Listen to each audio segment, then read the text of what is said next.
Tengo el gusto de saludar a Susana López Charretón, investigadora del Instituto de Biotecnología de la UNAM. Gracias por estos valiosos minutos. Hola, buenas noches. Gracias a ustedes. ¿Cuál es el estado de la pandemia en México a 3 años de haberse detectado el primer caso de COVID-19?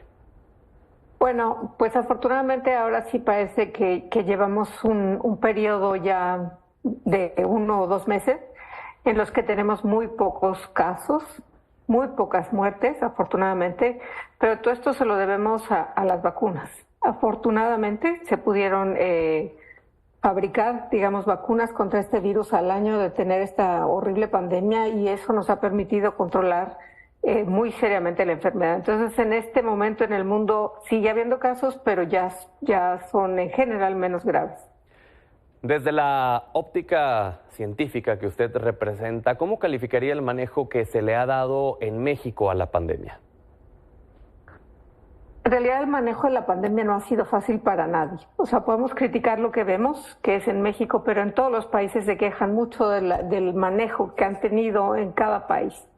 La realidad es que no estábamos preparados para este, digamos que este aluvión de epidemia que tuvimos. Esto fue un tsunami, no fue una pequeña epidemia. Y entonces cada país lo manejó de maneras diferentes. Muy pocos quizás con la sabiduría que hubiéramos requerido, ¿no? El predecir que íbamos a acabar pronto yo creo que fue un error terrible, pero pues yo creo que no estamos preparados en ninguna parte del mundo para contender con este tipo de pandemias. A raíz de esto, la lección tendría que ser fortalecer el sector de la ciencia, de la salud, no esperar a que suceda esto y nos agarre desprevenidos otra vez.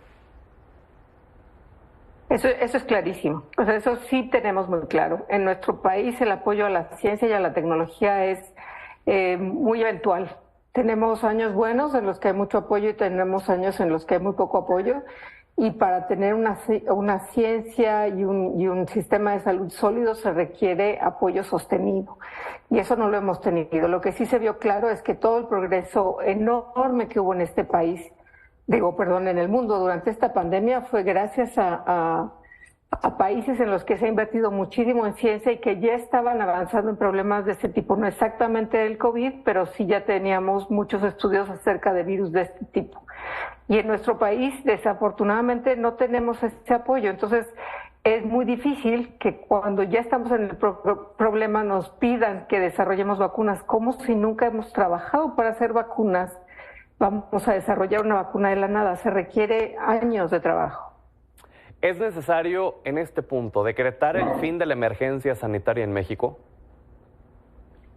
Yo creo que ya llevamos bastante tiempo con el semáforo verde, es decir, ya no tenemos estas medidas de severidad, de aislamiento de las personas, pero yo creo que tenemos que seguir tomando ciertas precauciones. Si estamos en lugares cerrados, utilizar cubrebocas, especialmente en sistemas de transporte público en el que no sabemos cuántas personas puede haber juntas, es una manera de contagiarse muy fácil de COVID y de otras enfermedades que en esta temporada abundan mucho, como son influenza y virus respiratorios sincicial. Entonces, mantener estos cuidados, la higiene de manos nos ha ayudado muchísimo durante esta pandemia y la pandemia H1N1, y ventilar los espacios, acostumbrarnos a estar siempre en lugares ventilados. Eso es independiente de si declaramos o no declaramos estas medidas de emergencia acabadas, digamos. ¿El COVID-19 es algo con lo que tendremos que vivir por el resto de los días? ¿Cuándo vamos a llegar a la tranquilidad que nos dio, por ejemplo, la vacuna de la influenza, en donde ya se vuelve incluso una práctica habitual colocarse esta vacuna? ¿Cuándo veremos algo así con el COVID-19? Yo creo que ya estamos en esa época. O sea, la realidad es que cerca del 80% de la población mexicana ya está vacunada, nos faltan los niños, pero se ha avanzado mucho en la vacunación de los niños. Y yo creo que muy posiblemente ya vamos a empezar a tener una vacunación anual como la de la influenza.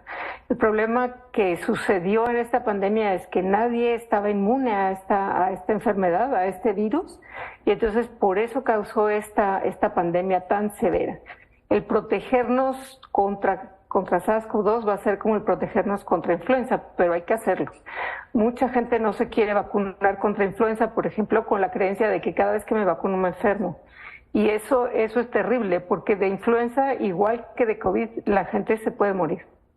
Pues Susana, le agradezco enormemente que nos haya regalado estos valiosos minutos para hablar de la situación a 3 años del primer caso en México. Muchas gracias a ustedes. Gracias.